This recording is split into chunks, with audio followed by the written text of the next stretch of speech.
Welcome to Create, Build, Manage, the Entrepreneur's Toolbox.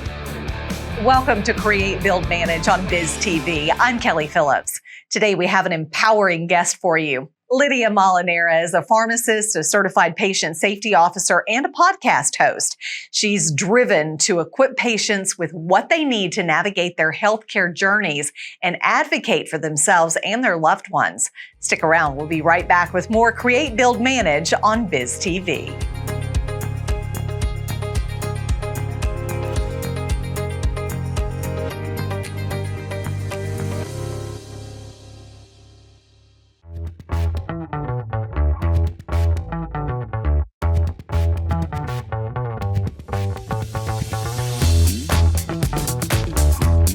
Our next guest has been an advocate for clinical pharmacy as a pharmacy owner and an operator. She has also developed safety protocols. Please welcome Lidia Molinara. And Lidia, please share kind of the behind the scenes information on why safety is such a concern in healthcare.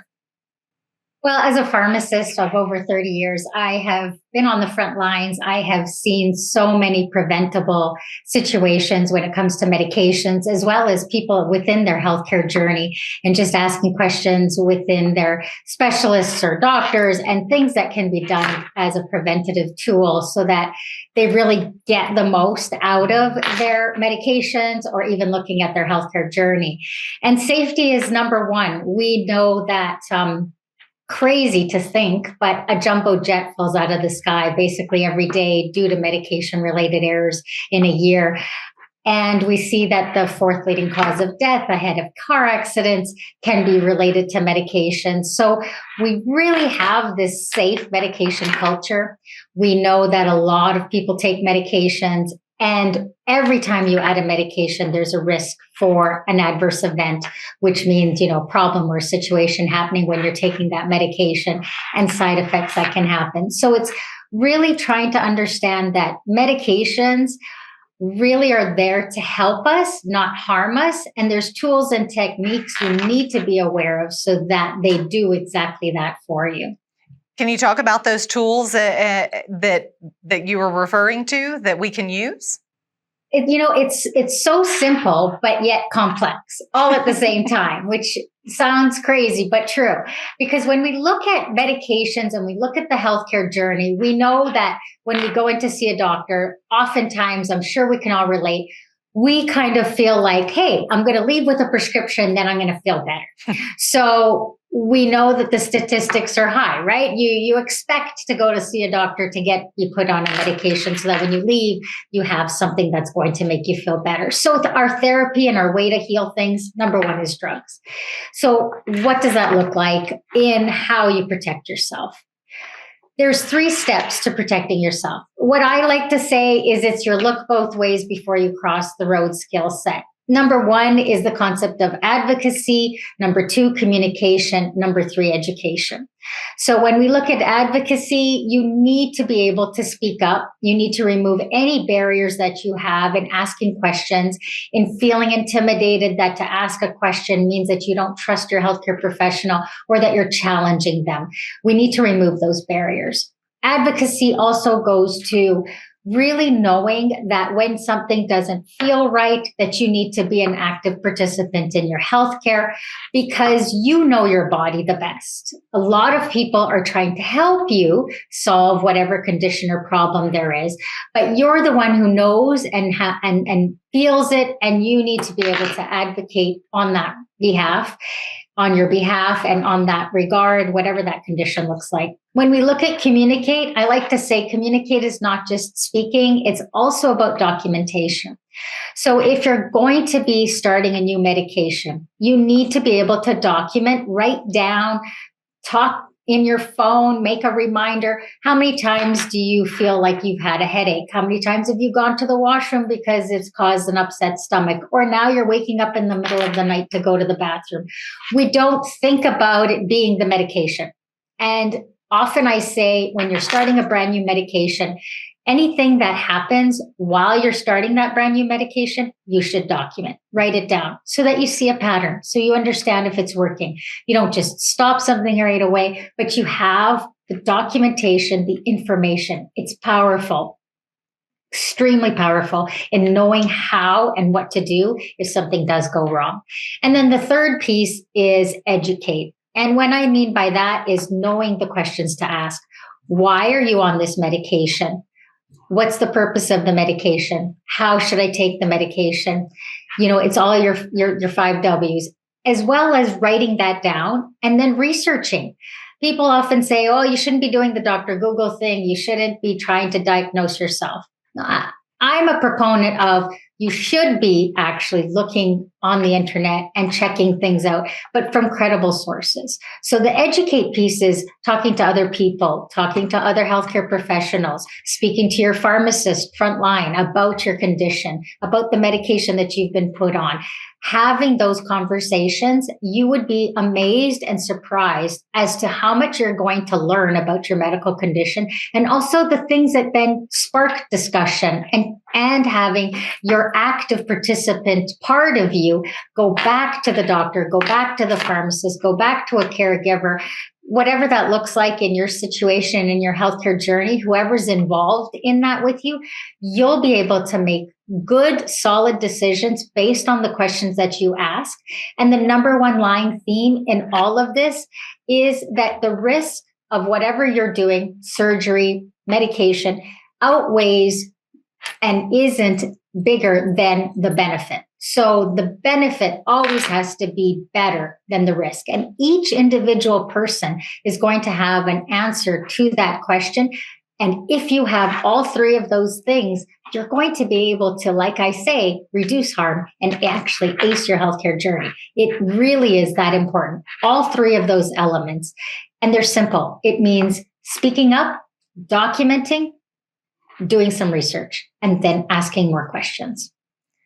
Why do you think so many people are hesitant to ask their healthcare provider questions about medications that the provider obviously wants to put them on, and they don't want to ask questions, well, will it interact with this? Or is that something for the healthcare professional, or is it something more for the pharmacist to answer? It's a bit of both. Like I said, you need to become an active participant in your healthcare. That's number one in reducing harm. Because if you're not going to ask those questions, then you're not going to be able to really understand what is happening.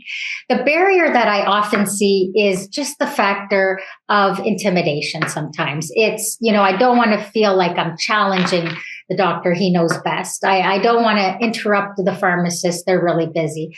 But I think we have to shift that. We have a safe medication mindset. We have a safe culture where we think the healthcare professionals know best. And I'm not suggesting that they don't. What I'm saying is nobody knows you better than you. So healthcare is a different language. There's also that on top of everything else. So if I were to say to you, oh, that medication is going to cause general malaise, you might know, but you might not know what that means, but you don't want to say that you don't know what that means, but you should. So you really need to have clarity in what is happening. And the barrier, I think, behind all of that is that sort of feeling like, well, I don't know. Should I be asking this question? No stupid questions. You should ask everything and anything that you have a feeling about, because it's going to prevent errors. And I really do believe that if you go ahead of time and you have a list of questions to ask, you'll feel less about, should I ask this? And more so, I've got a plan of action. So I'm going to go in. I've read about this. Now I'm going to ask my questions. I've spoken to the doctor. I have an idea behind my risk versus benefit on taking this new medication or this new procedure or trying this surgery that I'm going to have. See if that's going to work. What is the best thing for me? If you have the list of questions ahead of time, I think it feels a little bit safer and a little bit easier to just ask the questions. And when I think about the comparison, if you're renovating your kitchen, you'll never have an issue asking the contractor questions. And if he says, and you guys come up with a plan and say, it's going to be a beautiful wood oak and white cabinetry and the island's going to be colored black, all of a sudden, if you walk in and you see that that's not what's happening, there'd be no hesitation to say, no, I didn't pick that. I want this. your healthcare journey has to look exactly the same way.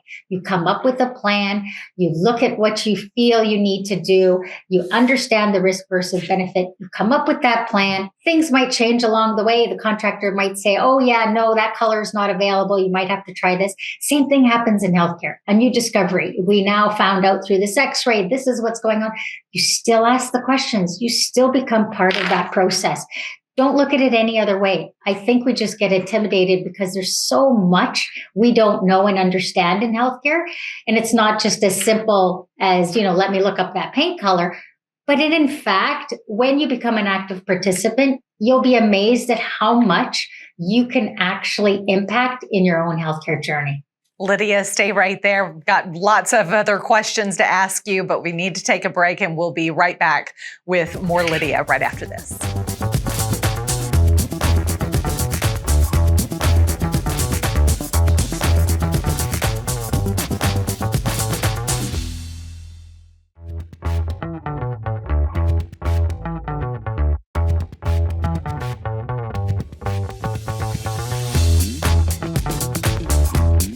We're back with Lidia Molinara to talk more about advocating for yourself and a clinical pharmacy and as a pharmacy owner and operator. And Lidia, what are some of the top questions that we should be asking when we go in for our doctor's appointments?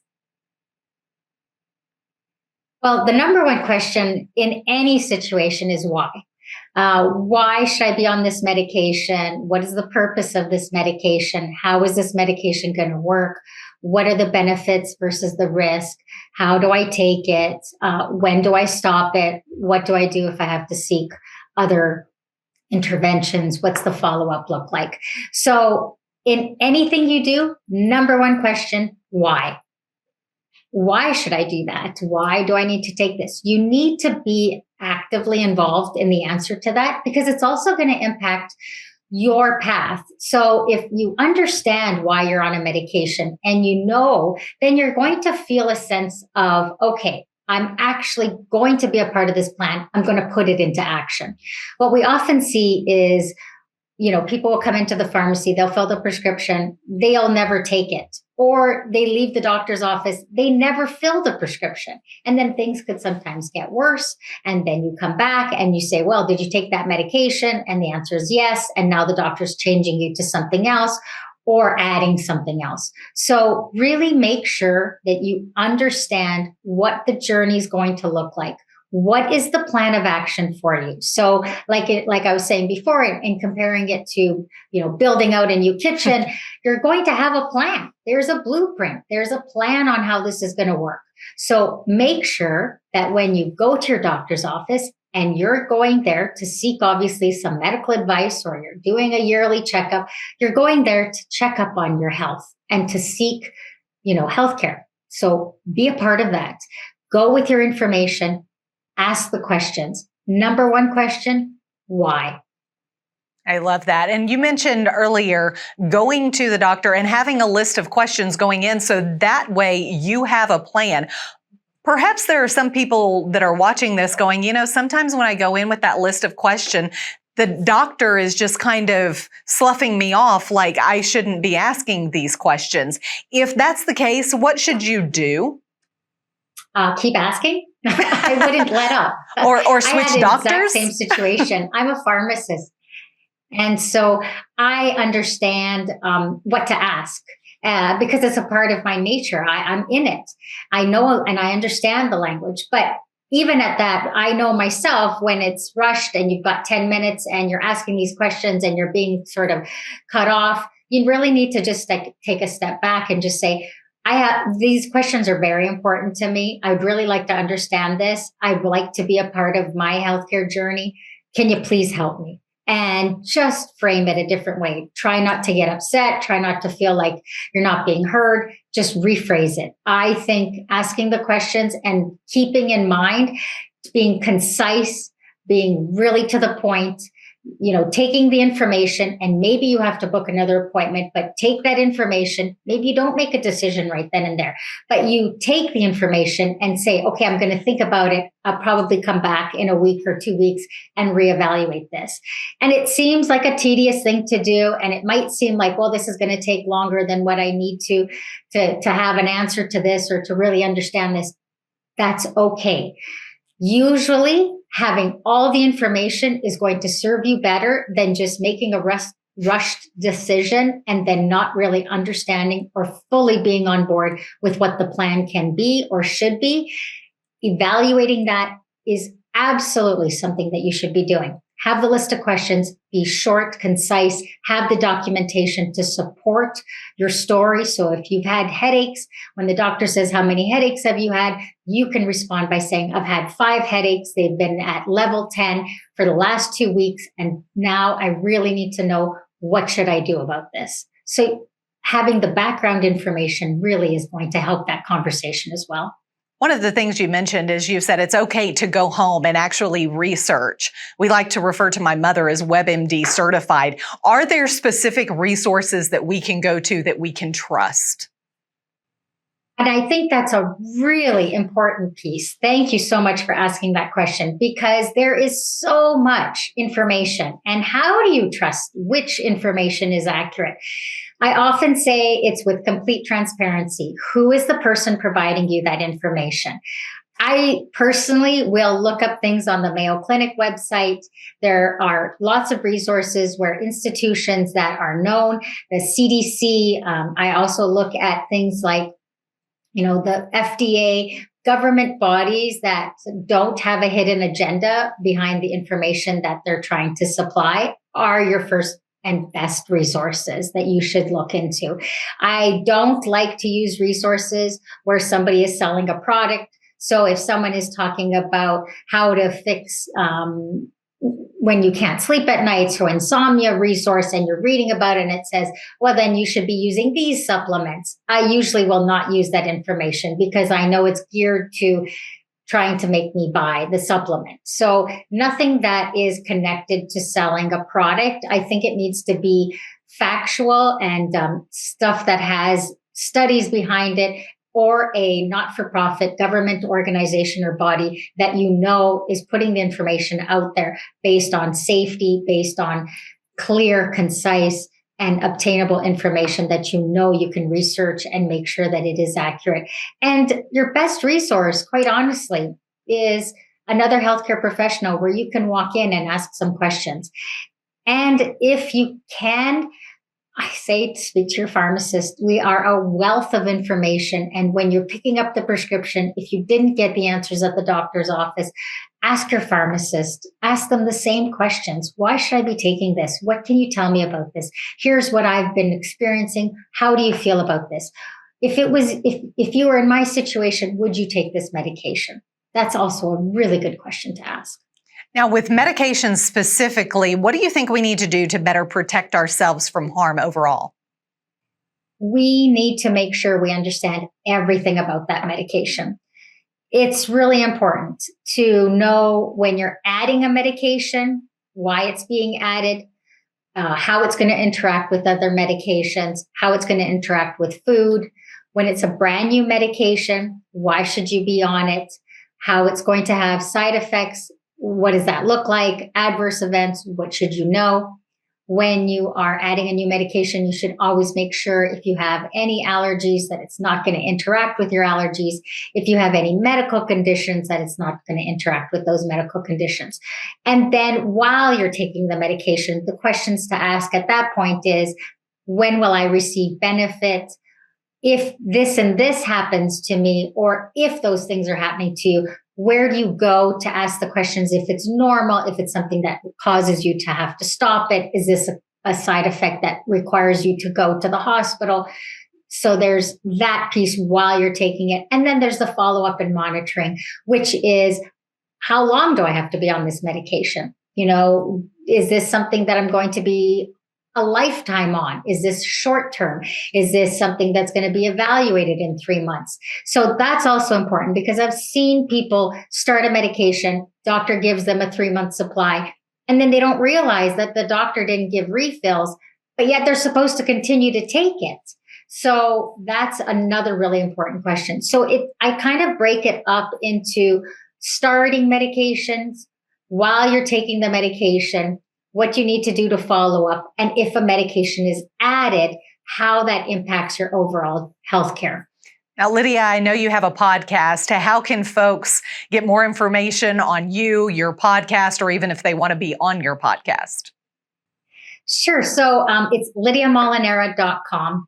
On my podcast, what we do is we actually explore these concepts really in detail, and I showcase what's happened with other consumers and other people that have gone through healthcare journeys where there's been a struggle, and we look at the solutions and how that's really caused their life journey and their healthcare journey to change, because by putting some of these principles in place, how that's changed. And we also talk to different healthcare professionals and address these very concerns, how consumers come to us and speak to us, and how we feel about that, and how we know that although we feel that healthcare professionals are superheroes and can't make mistakes, we need to understand and we need to be able to spread the word in the sense that being an active participant in your healthcare journey is vital. So anybody who's interested in being on the podcast or listening to the podcast, please just visit my website. It's very informational, and it is there in order to protect yourself. Lidia, thank you so much. We appreciate you sharing your insight with us today.